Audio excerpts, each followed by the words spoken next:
welcome everybody to the 3D Printer Chat Show, the 3D Printing Podcast. And I have got our very special guest, Daniel Noree, back again. I'm hoping I've got that right. And last time we had Daniel on the show, I didn't get to talk too much about his OpenRC world. We introduced it a little bit, we teased it a little bit. I want to go deep into that today, Daniel, if that's okay. That's absolutely fine with me. Okay, so it's like one of the most famous things you can do with a 3D printer now. I've had friends who... I'm not sure about that. It's true. Sure.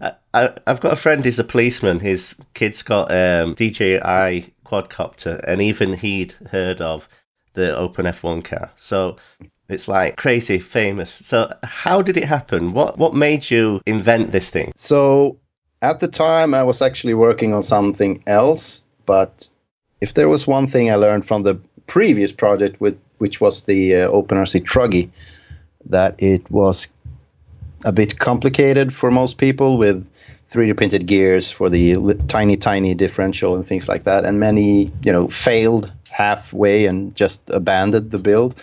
So I started another project, and it was also kind of complicated as well with a lot of intricate parts and stuff like that. So I stopped that and decided I wanted to make something more simple. And of course, you have to consider that a project that the more simple it is, it might not be, the most ultimate RC car. But so I, removed everything like differential and things like that. So it's a static rear axle. But anyhow, I'm quite interested in Formula One. So I decided that would be a perfect project. I also wanted to, after the Truggy, I wanted to be able to print the entire body of the car, because the Truggy uses a Lexan body. Right. So I wanted to, so that way it could be only, like a showpiece model that you just put on the shelf and show off a nice model. You can paint it if you like or not. And you should also be able to, add some electronics and drive it around like an RC car. So that's the way it was born. And the rest is history, I guess. A lot goes into the design. How did you do like 20 prototypes before you got the final design? The first version I did was actually in the software we talked about briefly in the last episode I was on, which called Top Solid. And then I swapped for Fusion 360, which gave me a lot of new possibilities, like the sculpt and T-splines in Fusion 360. And that's what gives it the organic curve shape, right? Exactly. And that was, I wanted to learn something like that. So that came perfect. The timing was perfect. And so I remodeled everything, all the mechanical parts, and then I did the body using the T-splines, which was a great experience for learning, and came up pretty good. Is it to scale? Is it accurate to actual Formula One cars? Yeah, basically the outline is scaled down from an actual. I used the measurements from an actual F1 car and scaled it down. Yeah. Cool. So it's for Formula One enthusiasts. It's actually, as you say, a good model to just have on the shelf. It's actually a cool thing to look at. But you've designed it so you can put the electronics in. So can you talk me through that side of things? It doesn't seem to be that many people who do that, who 3D design something for 3D printing that actually does something. I'm not sure. I think you see people doing, adding electronics quite a lot. Like, it could be lights or small motors or, like robotics and stuff like that. It must be just in the Facebook community. I just see like Yoda and... Yeah, but I think also like the Facebook groups, and people are getting into the hobby and they're doing their first prints, and obviously you're doing some of the like a Pokemon or the Yoda or the Benchy or whatever, the easy prints, and maybe it's like when you're stepping, getting up the knowledge, you're not maybe sharing as much. Yeah, maybe. Yeah, so it's I'm seeing more beginners than I'm seeing people who are actually making use. I guess it's like the Facebook groups about individual brands. You see all the complaints and the problems. You don't see people being successful. Yeah, maybe. How did you come about with the electronics? Did you already have the RC hobby and you took that knowledge, or was it something that you had to develop for the project? I had to know. I wasn't into RC that much. I think it started with I wanted to create a good show because I got my 3D printer and I thought this thing is amazing, and I told people about it and they're like, yeah, okay, sounds cool. So I wanted something to show them, like you can really make cool stuff with this. So I wanted to come up with a perfect project that would show you, like you can make durable stuff, you can make intricate parts and mechanical parts, and something to have fun with. So at the time, I also found an old RC car in the attic, and then I thought that maybe I can, design an RC car that would actually be, 3D printable. So I started to look at designs, real RC cars, how are they designed? And obviously, if you design a RC car for 3D printing, you have to, adapt for the technology. So I started to just learn, copying other designs to learn how they work and, how the layout.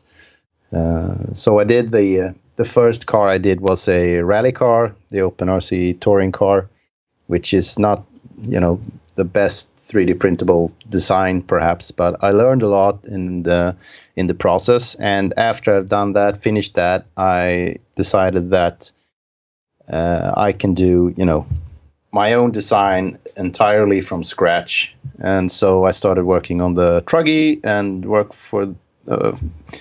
with that for quite a long time. One of the big problems, or I wouldn't say problems, but quests perhaps, was the durability. So I worked with that a lot, and I printed all the parts, put it together, went outside, crashed it totally, went inside, redesigned the parts, printed them, put everything together again, went outside and crashed, and I did that for like a year and a half before I was happy with the design. But it's good times. Because these things go fast, so you're going to crash, aren't you? It's almost guaranteed. Yeah. And since then, that's also become my thing, I guess. Breaking things all the time. So I can't, do a project and not crash it. That wouldn't be... I need to do it to finish it. So other than the electronics, is everything on it 3D printed, like the tires and... Yeah, for the truggy, the tires are printed, everything but the external drive shafts that go from the differential out to the wheel hubs. Those are metal. But other than that, the differentials and the internal drive line is 3D printed. But that's one of the main things. So when I designed it, I wanted people to be able, if you don't want to print the differential and the gears and all that stuff, you should be able to buy a store-bought differential and drive shafts and replace the printed ones. And you can actually get the entire bill of materials as a package from 3D Print and Pack, right? Yeah, for the OpenRC F1 car you can get that. Yeah, but I don't think there's something for the truggy. Did they license that for, if you get that pack, do you get something out of it, or? I get a little bonus. Yeah. Sort to say, but it's not a lot of money. But I mean, it's not about the money as well, because it's great that, for someone who is not initiated to the sport, it's, might be hard to, source all the electronics, motors, receivers, and how does everything work together. So it's great to have a place that would actually offer an entire kit with, chargers and everything. Yeah. Just buy it. They'll send it, and you got everything you need in there. Convenience factor. Yeah. So that's great. But you don't mind people just sourcing pieces together and I mean, everyone is free to do whatever they want, whatever suits them best. You just don't know if it's going to fit, I guess, if you get in something that's different. Well, no, I guess not. But I think most motors and the battery might not fit. But I think most people will check the dimensions before ordering anything. Yeah. I haven't heard of anyone buying something that didn't fit yet. Well, that's good too. So you don't just have land, you also have air. And I see you on your website, you have more than that. So tell us a little bit about, before we get into the air, tell us a little bit about the sea. That is for a future episode of the 3D Printed Chat podcast, I think. Okay. That sounds good. Right, so tell us about the Open RC, because this is something I'm really interested in. And I've actually bought all the parts. Hopefully it'll come soon and I can build my own. The quadcopter, I've been watching your videos. You're having a lot of fun with this quadcopter. Can you tell us a little bit about this project? First, there are actually two quadcopters. There's one that is a little bigger. It's based on a DJI, the electronics from a DJI quadcopter, which is, I don't know the name of it, but basically I got this quadcopter and I took all the electronics from it, and then I designed the body and the arms and everything.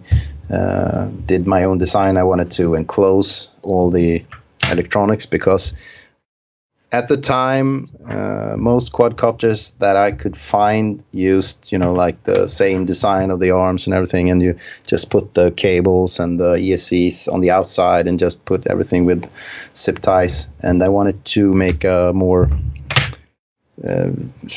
clean design with, the electronics and wires and everything enclosed in the body itself. So I did that, and I found it to be quite complicated with all the electronics and stuff. So I didn't do much more of that. I printed that and I added the electronics, but I never really flew it until like 2 years later. And then I crashed it, and it just went on the shelf. As is tradition. Yeah, exactly. And then I decided I saw a lot of people doing the FPV, the mini race quads. Yeah. And so I decided I wanted one of those as well because it seemed so much fun. So I designed one of those and managed to get a company sponsor me with the electronics and help me figure everything out and, program everything and stuff like that. So there's not, like the F1 RC, there's a kit you can buy, but you can't buy one for the quad yet, right? There is like a pre-order on 3D Printing Pack, but okay. I haven't received any of the parts from that particular kit yet, so I need to verify that everything works together before it's like, I don't know, official or. So that could be coming. Yeah. Yeah. Awesome. Yeah, and that's going to be about $500 US. Yeah, and other than that, there is a list of everything you can buy on my website as well. Okay, so we'll need the link for that for the show notes so that everybody can go ahead and buy it.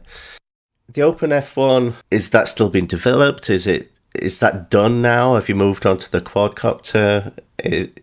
Or are you going to still put more into it? I'm pretty much done now, I think. Or I mean, I was like a year ago. But the funny thing with Formula One is every couple of years they change the rules for how the cars are being developed. Yeah. And for the 2017 season, they made a lot of changes for the interior as well as the exterior of the car. So I did some of my changes on my own for the body and the front wing and the rear wing and stuff like that. So we'll see. I'm not planning on doing any changes right now, but and I think the next time there will be updates is for 2020 or something like that. Right. So yeah, so not right now, but who knows? updates might be coming. So I'm going to have to put together a Formula One car and a quadcopter and then have you back to tell me where I went wrong. Is that a deal? Can you do that for me? Absolutely. Okay. You're welcome. Awesome. So thank you, Daniel, again for being on the show, and thank you everybody for listening. And please give us a review, like us, share us, and listen out next time. And Daniel has just promised that he'll be back, so that's awesome. So thank you again, Daniel, and thank you very much for having me. Any parting shots? Anything you want to say about the RC world, about design, about 3D printing? Yes. Share your wisdom. Next year, I'm hoping I will be at the Midwest RepRap Festival, and there might be something cool with the related to the OpenRC project going on there. And when is that? What time of year? I don't think they've set a date yet, but somewhere around February or March, somewhere around there. Okay, so we'll have to meet up and have that Velcro beard hug then. Yes, absolutely. Okay, thank you very much, Daniel, and thanks everybody for listening, and listen out for next time.